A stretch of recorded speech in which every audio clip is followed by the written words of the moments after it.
Munir, aktivis HAM yang bersahaja, oleh Ikrar Nusa Bakti. Persahabatan saya dengan Munir terlalu singkat, hanya 6 tahun, tetapi penuh kenangan.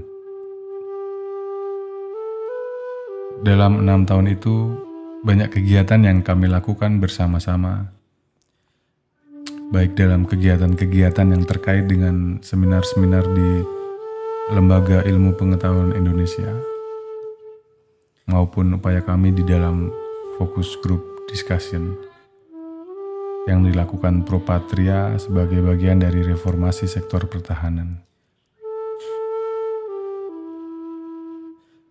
Sebenarnya saya mengenal Munir cukup lama, jauh sebelum kami bekerja sama dalam berbagai kegiatan. Di mata saya, Munir adalah sosok aktivis HAM yang bersahaja, yang tidak mengedepankan materi sebagai tujuan utama kegiatan-kegiatannya. Dalam setiap kegiatan, ia selalu mengendarai motor bebek tua yang setia membawanya kemanapun ia pergi, bahkan ke hotel-hotel mewah sekalipun. Kalaupun ia baru saja memiliki mobil sedan Toyota Corona 2000 tua, itu pun jarang sekali dipakainya. Jika terlalu lelah, barulah ia naik taksi. Tak heran jika ia seringkali berurusan dengan satpam hotel, khususnya hotel-hotel berbintang 4 dan 5 yang mendiskriminasi antara mereka yang mengendarai mobil dan mereka yang naik sepeda motor. Pernah pada suatu kesempatan, Munir ditegur secara kasar oleh satpam hotel berbintang di Bilangan Sudirman. Helm yang dipakainya disuruh dicopot dan jaketnya dipegang oleh sang satpam. Sambil memegang jaketnya, sang satpam membentak bahwa motor tidak boleh lewat di depan lobi hotel. Sebagai tamu yang sedang menginap di hotel tersebut, tentu saja Munir marah. Ia langsung turun dan memukul satpam tersebut seraya menanyakan, di mana komandan satpamnya. Setelah dijelaskan, barulah satpam tersebut meminta maaf. Kecil-kecil berani juga kamu Munir mukul satpam, celoteh teman-teman yang mendengar ceritanya. Sambil tertawa, Munir menjawab, yang penting sok terapi aja dulu. Memangnya cuma orang bermobil yang tinggal di hotel. Lain kali jangan bikin acara di hotel ini. Lebih baik di hotel yang biasa kita nginap. Kata Munir menyebut nama hotel di Bilangan KS Tubun, Jakarta, tempat biasa kami ngumpul dan mengadakan berbagai kegiatan. Munir juga termasuk orang yang amat konsisten dalam mengaitkan antara aktivitas pembelaan HAM dengan pemilihan tempat acara. Pernah kami mengadakan acara di hotel mewah di Bilangan Dukuh Atas, Jakarta.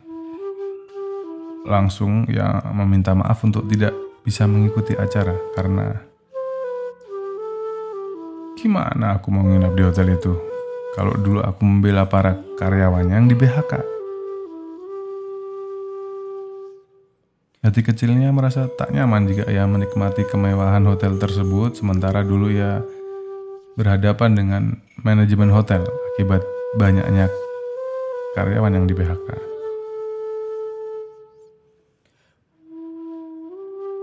Munir dan hotel ibarat dua kata yang tidak bisa dipisahkan.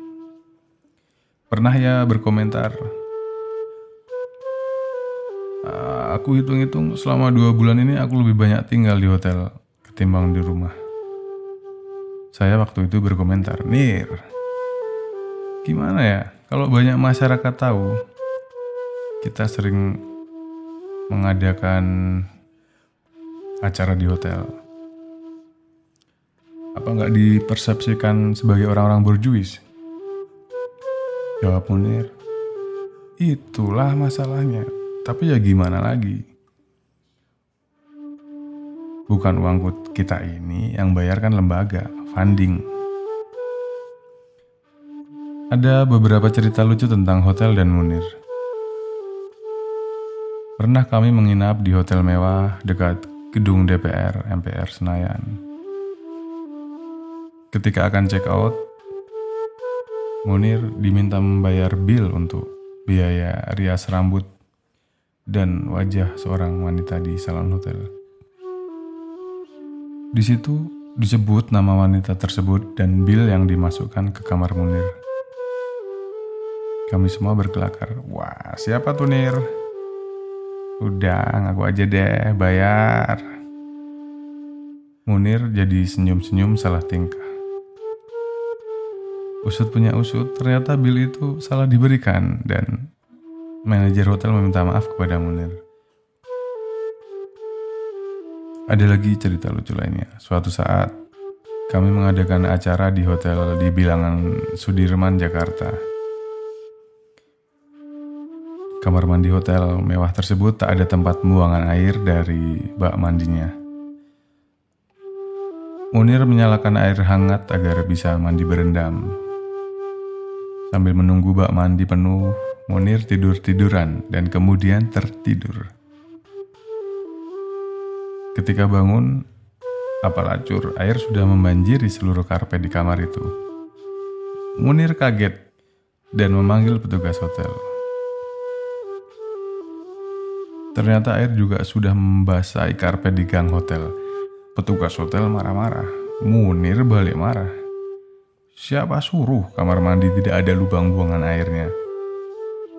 Biasanya kan mandi rendam ada lubang pembuangan atasnya agar kalau penuh tidak tumpah. Hotel mewah gini kok juga tak ada lubang pembuangan air kamar mandi. Petugas itu diam dan Munir senyum-senyum karena merasa menang. Akhirnya ia pindah ke kamar lain. Bagi mereka yang tidak mengenal Munir dari dekat, pasti mereka mendapat kesan bahwa orang ini hanya membantu mereka yang menjadi korban kekerasan atau orang hilang akibat tindakan aparat TNI atau Polri. Kesan itu jauh dari kenyataan yang sebenarnya. Tak sedikit keluarga TNI atau Polri, bahkan anggota TNI dan Polri sekalipun yang dibantu oleh Munir dan kontrasnya. Suatu saat Munir pernah bercerita kepada saya bagaimana kontras membantu anggota TNI yang hilang dalam tugas di Tanah Rencong, Aceh. Jaringan yang dimiliki kontras ternyata mampu melepaskan beberapa anggota Kopassus yang ditawan oleh kelompok Gerakan Aceh Merdeka. Hal ini memang tidak diungkapkan oleh Munir kepada media massa. Munir juga sering mendengar keluh kesah dari para istri anggota Kopassus atau jajaran TNI dan Polri lainnya mengenai nasib yang menimpa para suami mereka setelah menjalankan tugas, khususnya yang terkena sanksi hukum. Tanpa banyak bicara, Munir berupaya membantu mereka, khususnya para anggota TNI dan Polri yang mengalami perlakuan tidak adil dari para atasannya. Dengan kata lain, korban tindak kekerasan dan orang hilang bukan masyarakat kecil saja yang mengalaminya, melainkan juga bisa menimpa para bintara, tamtama, atau bahkan perwira menengah TNI dan Polri. Semuanya tanpa dibedakan kedudukan mereka dalam masyarakat mendapatkan uluran tangan dari Munir dan kontrasnya.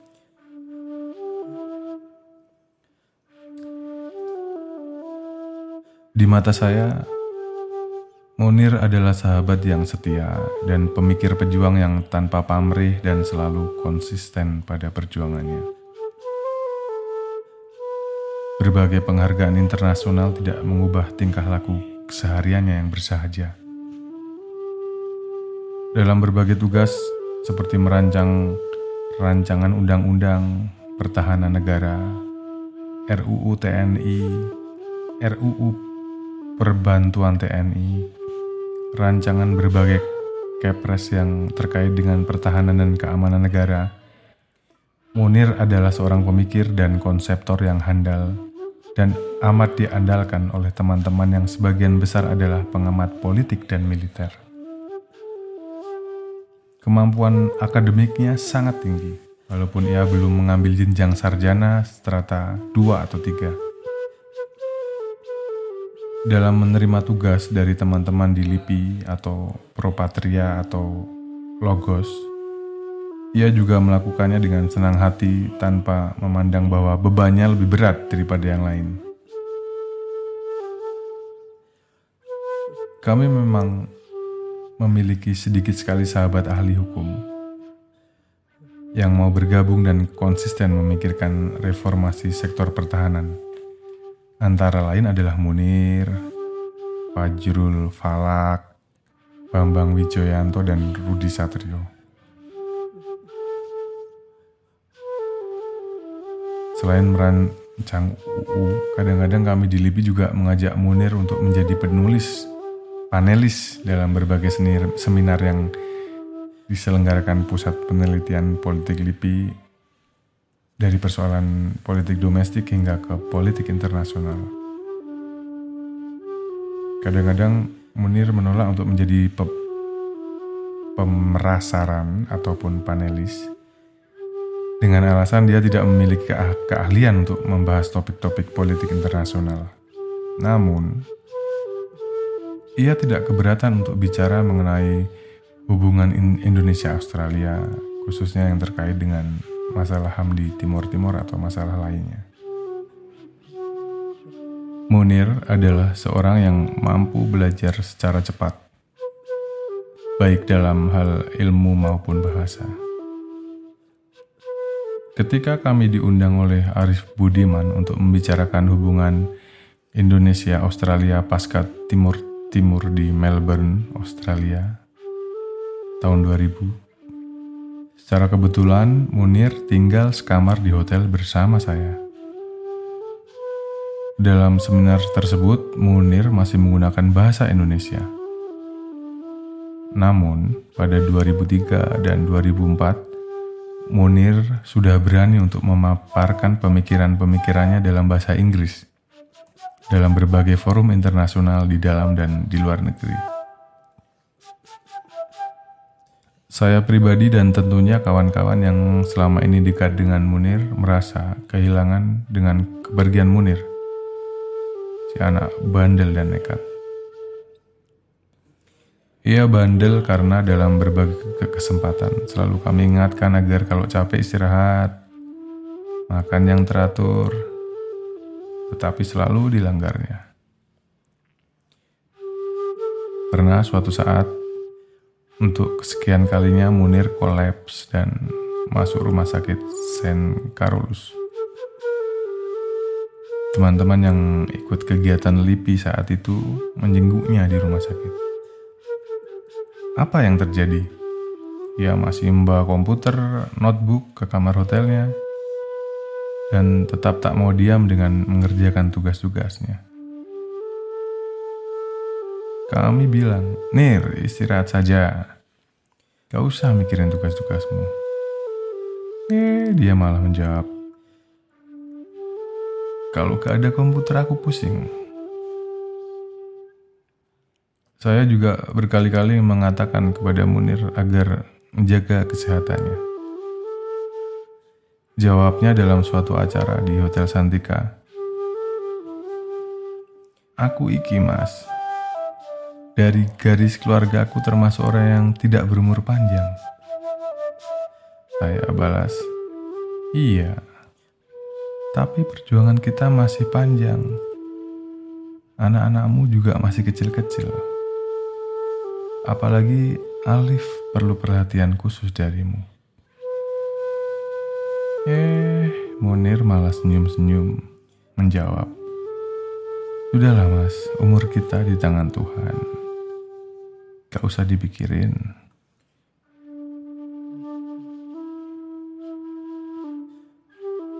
Pada siang 7 September 2004, Kami di LIPI sedang rapat. Tiba-tiba saya mendapat SMS dari seorang teman alumnus FISIP UI yang sedang berada di Thailand. Isi pesannya, innalillahi wa inna ilaihi rajiun. Telah meninggal dunia di pesawat dalam penerbangan Jakarta-Amsterdam, aktivis HAM Saudara Munir. Saya kaget dan tidak percaya karena baru 3 hari sebelumnya saya bertemu Munir dalam pesta perpisahan yang diadakan Pro Patria untuk dia di Hotel Santika. Saya langsung mengirim SMS kepada teman-teman di CSIS dan UI yang selama ini suka ngumpul. Dari Edi Prasetyono, CSIS, saya mendapat jawaban. Wah, aku cek dulu, Mas. Mbak Clara Yuwono juga belum tahu. Dari Andi Wijoyanto di FISIP UI, saya dapat jawaban yang hampir sama. Namun, 2 menit kemudian Andi kirim SMS. Mas Ikrar, beritanya positif. Aku sudah mengecek ke teman di KBRI Belanda. Saya langsung lemas.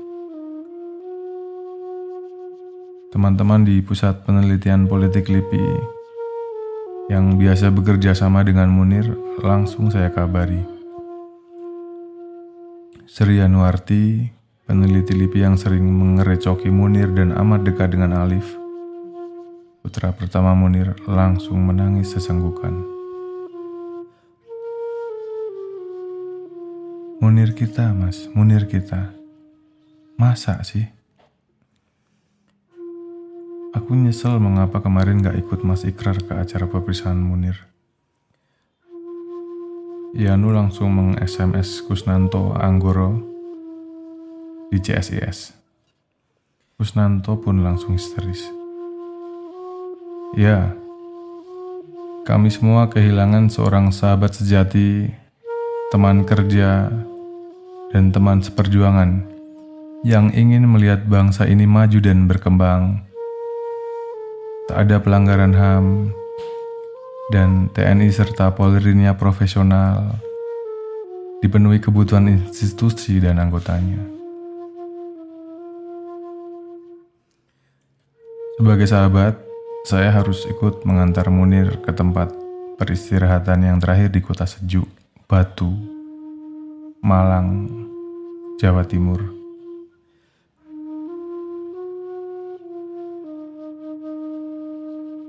Selamat jalan, sahabat. Kau bukan saja milik kontras atau imparsial, tetapi juga milik bangsa Indonesia, atau bahkan sebagian dunia. Kau bukan saja sahabat yang baik, melainkan juga suami yang baik bagi Suci, dan bapak yang baik bagi Alif dan adiknya. Seperti kata pepatah, harimau mati meninggalkan belang, gajah mati meninggalkan gading, dan manusia mati meninggalkan namanya. Namamu akan tetap kami kenang. Perjuanganmu juga tidak akan mati, kau bawa ke kubur, tetapi akan kami lanjutkan selama hayat masih terkandung badan. Ternyata kau lebih memilih untuk beristirahat panjang untuk selama-lamanya ketimbang beristirahat sebentar di tengah tugas-tugas sucimu. Semoga akan lahir Munir-Munir besar yang baru di negeri yang amat kita cintai ini. Mati 1, tumbuh 1000. Kyoto, Jepang.